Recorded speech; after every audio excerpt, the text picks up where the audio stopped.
ফিরে এসেছি ক্লাস 8-এর আর একটা চ্যাপ্টার নিয়ে, সামার ফ্রেন্ডস। আমাদের ব্লসমস নামক টেক্সট বইয়ের 9 নম্বর চ্যাপ্টার, পাতার নম্বর হচ্ছে 84। সামার ফ্রেন্ডস কার লেখা? না কবি ম্যারি ল্যাম্বের লেখা। আমরা আগে একটুখানি কবি পরিচিতি পড়ে নিই। Mary Ann Lamb 1764 to 1847 was a famous English poet and writer. She is best known today for her collaboration with her brother Charles Lamb on the collection Tales from Shakespeare. She and her brother presided over a literary circle in London that included poets like Wordsworth and Coleridge.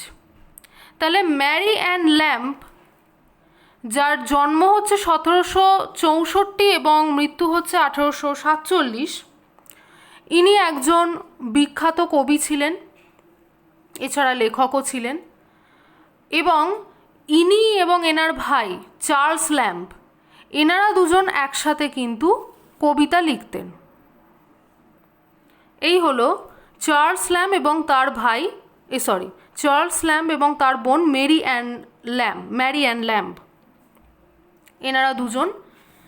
তো Mary Ann lamb এবং Charles lamb এরা একসাথে tales of Shakespeare নামে একটা বইয়ের ওপর কাজ করেছিলেন এবং সেই বইটার জন্যই দুই ভাই বোন একসাথে বিখ্যাত।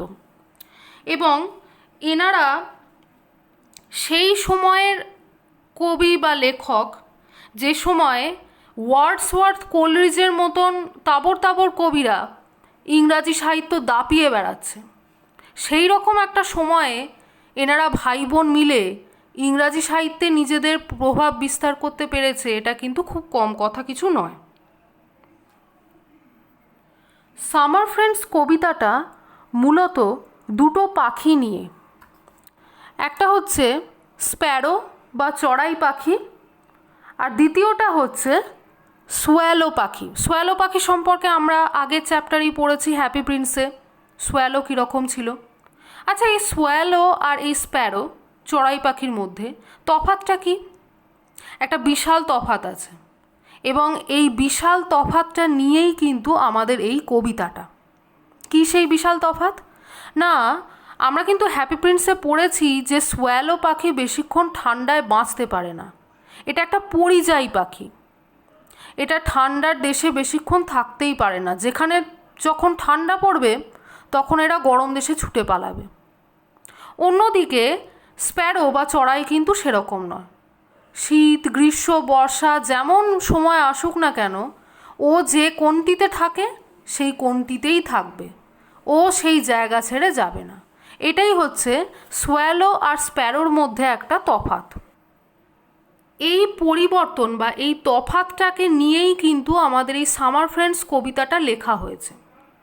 কবিতার সাধারণভাবে যেটা বোঝানো হয়েছে সেটা হচ্ছে যে সোয়ালো সে শীতকালে থাকে না, গ্রীষ্মকালে, শীতকাল পড়লে সে গ্রীষ্মকালীন কোনো দেশে চলে যায়, স্প্যারো যায় না। এটা হচ্ছে কবিতাটার একটা সাধারণ দিক। এইবার এই কবিতাটার কিন্তু একটা বিশেষ অর্থ আছে বা বিশেষ দিক আছে। কি সেই বিশেষ দিক?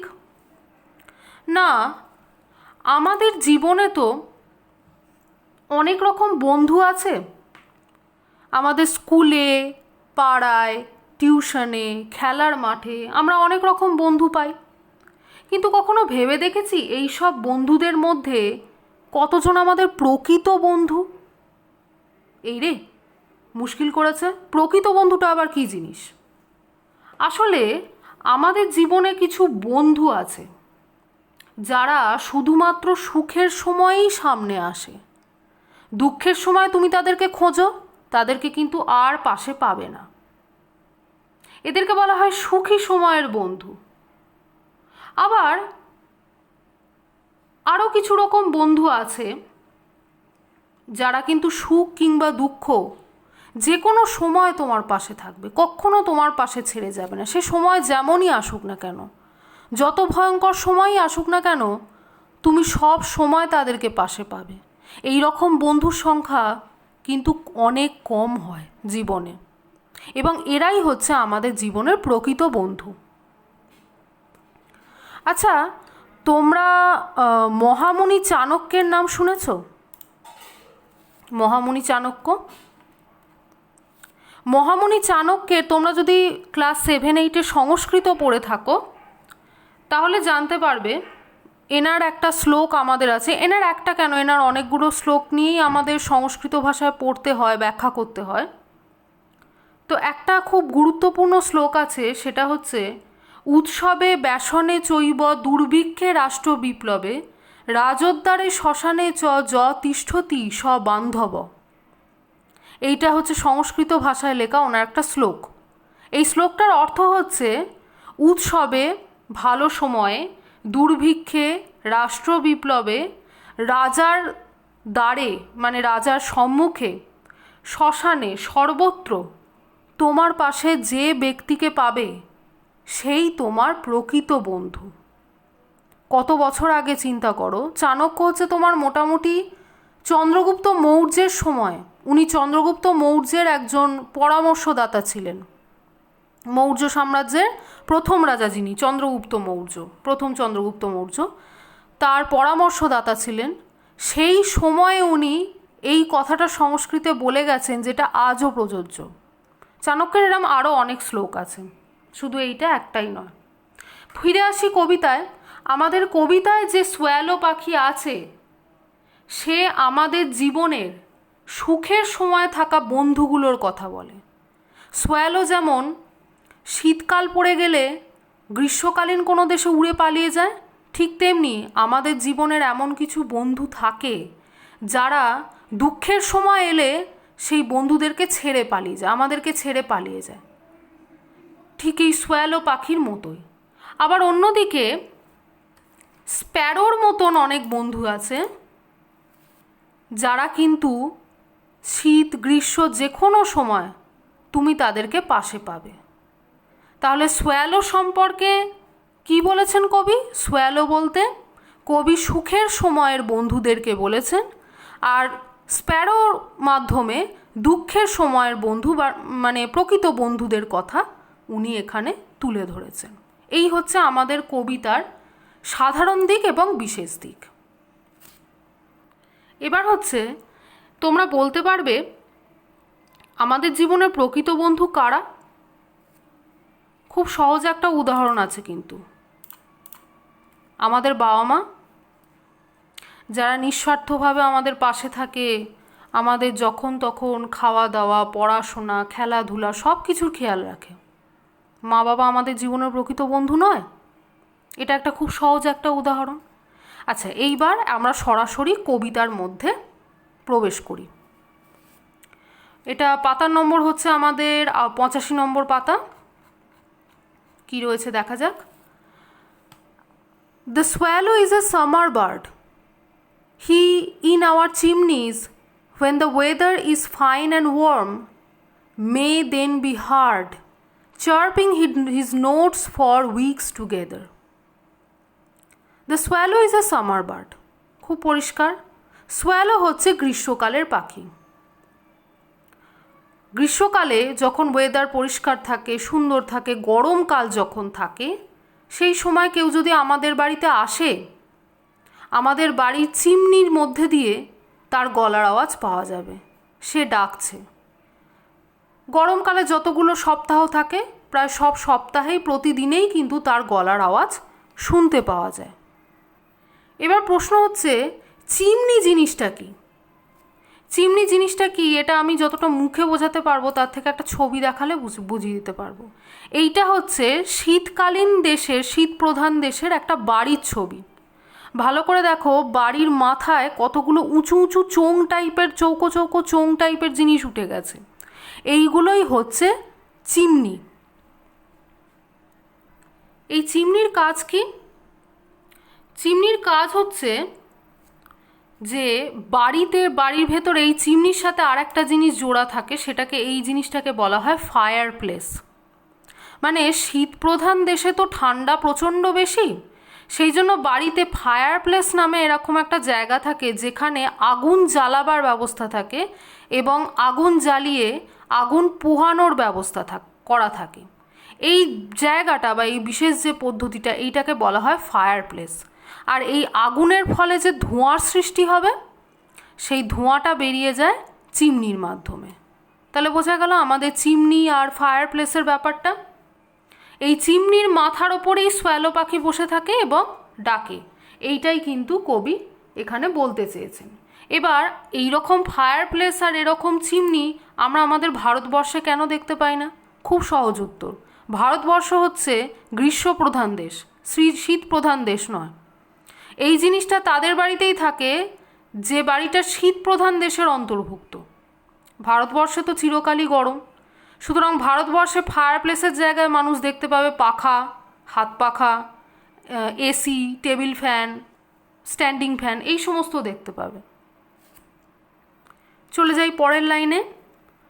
কাম there but one cold wintry day, away will fly our guest the swallow. তুমি একদিন শীতকালের সন্ধেবেলায়, একটা ঠান্ডা কনকনে সন্ধেবেলায় বা একটা শীতকালের দিনে আমাদের বাড়িতে একদিন এসো, আর কিন্তু তুমি চিমনিতে সোয়ালোর গান শুনতে পাবে না। And much like him we find the way which many a gay young friend will follow. আর তুমি সোয়ালোর গান শুনতে পাবে না। সোয়ালো কিন্তু উড়ে চলে গেছে চিমনি ছেড়ে। কোথায় চলে গেছে? কোনো গরমকালের গরম দেশে, গ্রীষ্মপ্রধান দেশের সন্ধানে সে উড়ে চলে গেছে। And much like him we find the way which many a gay young friend will follow. এবং এই সোয়ালোর মতোই আমাদের জীবনে অনেক এমন বন্ধু আছে, এ গে ইয়াং ফ্রেন্ড মানে সুখের সময়ের বন্ধু এমন অনেক আছে যারা এই সোয়ালোর মতোই দুঃখের সময় এলে পালিয়ে যাবে। আচ্ছা, এখানে কবি শীতকালের সঙ্গে দুঃখের সময়ের কেন তুলনা করেছেন? কারণটা হচ্ছে কবি ম্যারি ল্যাম্ব ইংল্যান্ডের বাসিন্দা এবং উনি যেখানে থাকতেন বা যে দেশে যে উনি থাকতেন সেটা কিন্তু শীত প্রধান দেশ। শীত প্রধান দেশে শীতকাল মানে বছরের একটা বেশিরভাগ সময়টাই শীতকাল, গরমকাল খুব অল্পই আসে। আমাদের ভারতবর্ষে যেমন শীতকাল এলে আমরা ঘুরতে শুরু করে দিই, পিকনিক করতে শুরু করে দিই, তারপরে আমাদের স্কুলে স্পোর্টস অর্গানাইজড হয়, অ্যানুয়াল প্রোগ্রাম হয়, অনেক কিছু হয়, যেগুলো মেনলি প্রোগ্রাম, ঘুরতে যাওয়া, এক্সকারশন, এভরিথিং, এগুলো তো সব শীতকালে হয়। কিন্তু ইংল্যান্ড বা যেগুলো শীত প্রধান দেশ সেখানে কিন্তু এই সমস্ত কিছু গ্রীষ্মকালে হয়। ওরা আনন্দ করে গ্রীষ্মকালে, কারণ গ্রীষ্মকাল ওদের কাছে খুব কম সময়। আমাদের কাছে যেমন শীতকাল খুব কম সময়, ওদের কাছে তেমনি গ্রীষ্মকাল খুব কম সময়। সেই জন্য কবি এখানে শীতকালের সঙ্গে দুঃখের সময়ের তুলনা করেছেন। In dreary days of snow and frost closer to man will cling the sparrow. তুমি শীতকালের কঠিন বা শীতকালের সব থেকে ঠান্ডা দিনগুলো তুমি কিন্তু সোয়ালোকে পাবে না। কাকে পাবে? ড্রেয়ারি মানে কিন্তু ভয়ঙ্কর। ইন ড্রেয়ারি ডেজ মানে একদম কনকনে ঠান্ডার দিনে তুমি সোয়ালোকে আর পাবে না। Closer to man will cling the sparrow, তখন দেখতে পাবে মানুষকে আঁকড়ে ধরে রয়েছে স্প্যারো। ক্লিং মানে আঁকড়ে ধরে থাকা। Closer to man will cling the sparrow, তখন শীতকালের ওই কনকনে সময়ে চড়াই পাখি আমাদেরকে যেন আচ্ছাদন করে রাখে তার ডাকের মাধ্যমে। চড়াই পাখি ডাকলে আমাদের মনটা শান্ত হয়। Old friends although in life we are crossed their hearts to us will never narrow. এই স্প্যারোর মতোই, চড়ুই পাখির মতোই আমাদের জীবনের কিছু পুরনো বন্ধু আছে। তারা সংখ্যায় কম, কিন্তু তারা কখনো আমাদের ভুলে যায় না।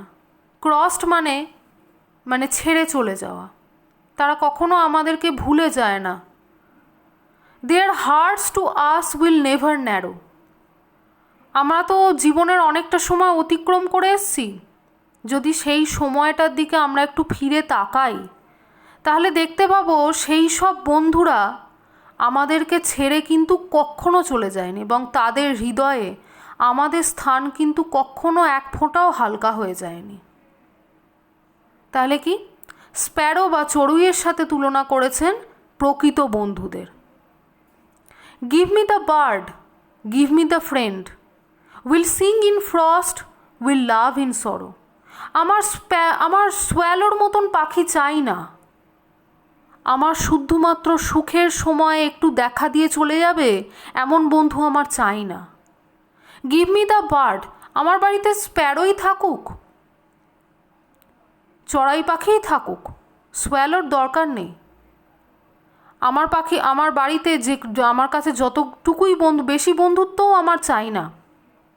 যেটুকু বন্ধুত্ব থাকুক যেন হৃদয়ের টানটা থাকে। এটা আমাদের স্বামী বিবেকানন্দ বলেছিলেন যে জীবনে বেশি বন্ধুর দরকার নেই, কিছু বন্ধু হলেই অল্প কিছু বন্ধুই থাকুক যার সঙ্গে আত্মার টান আছে। সেখানে এই কথাটাই কিন্তু আমাদের কবি এখানে তুলে ধরেছেন। What are mischance today may send will greet me with his side tomorrow. আমার জীবনে যদি কোনো দিন বিপদ আসে, সেই প্রকৃত বন্ধু যতটুকুই থাকুক না কেন, যতজনই থাকুন, যদি একজনও থাকে, সেও তার নিজের দৃষ্টিকোণ দিয়ে আগামীকাল আমি দেখব আমার বিপদের দিনে সে আমাকে সাহায্য করছে। কিন্তু ওই সোয়ালোর মতন যে সুখের সময় থাকা বন্ধু যে, সে কিন্তু উড়ে পালিয়েছে, সে আমাকে কখনো সাহায্য করবে না। এই কবিতাটা কিন্তু খুব গুরুত্বপূর্ণ এবং আমাদের জীবনের ক্ষেত্রেও খুব গুরুত্বপূর্ণ। এটা থেকে আমাদের একটা যেটা শিক্ষা নেওয়া উচিত সেটা হচ্ছে যে জীবনে প্রকৃত বন্ধু চিনে নিতে হবে। কে আমাদের প্রকৃত বন্ধু আর কে আমাদের সুখের সময়ের বন্ধু, এই কাজটা করাটা কিন্তু খুব শক্ত। প্রকৃত বন্ধু খুঁজে পাওয়া, অনেক মানুষের সারা জীবন পেরিয়ে যায় তবুও প্রকৃত বন্ধু সে চিনে উঠতে পারে না, কিন্তু এটা চিনতে হবে। আর কি, আর আমাদের নিজেকেও এমনভাবে তৈরি করতে হবে যাতে আমরা অন্য কারোর জীবনে প্রকৃত বন্ধু হয়ে উঠতে পারি। যেমন আমি বেশ খানিকক্ষণ আগে কবিতা শুরুর আগে বললাম যে মা বাবা খুব সহজ একটা উদাহরণ, যে মা বাবা হচ্ছে আমাদের প্রকৃত বন্ধু। ঠিক তেমনই মা বাবার যখন প্রয়োজন হবে তখন কিন্তু যেন আমরাও মা বাবার প্রকৃত বন্ধু হয়ে উঠতে পারি, প্রয়োজনীয় বন্ধু হয়ে উঠতে পারি। আমাদের কবিতা আজকে এখানেই শেষ হলো। আবার পরবর্তীকালে কোনো গল্প বা কবিতা নিয়ে আবার একটা ভিডিও তৈরি করব। তোমরা সবাই সুস্থ থেকো, সাবধানে থেকো।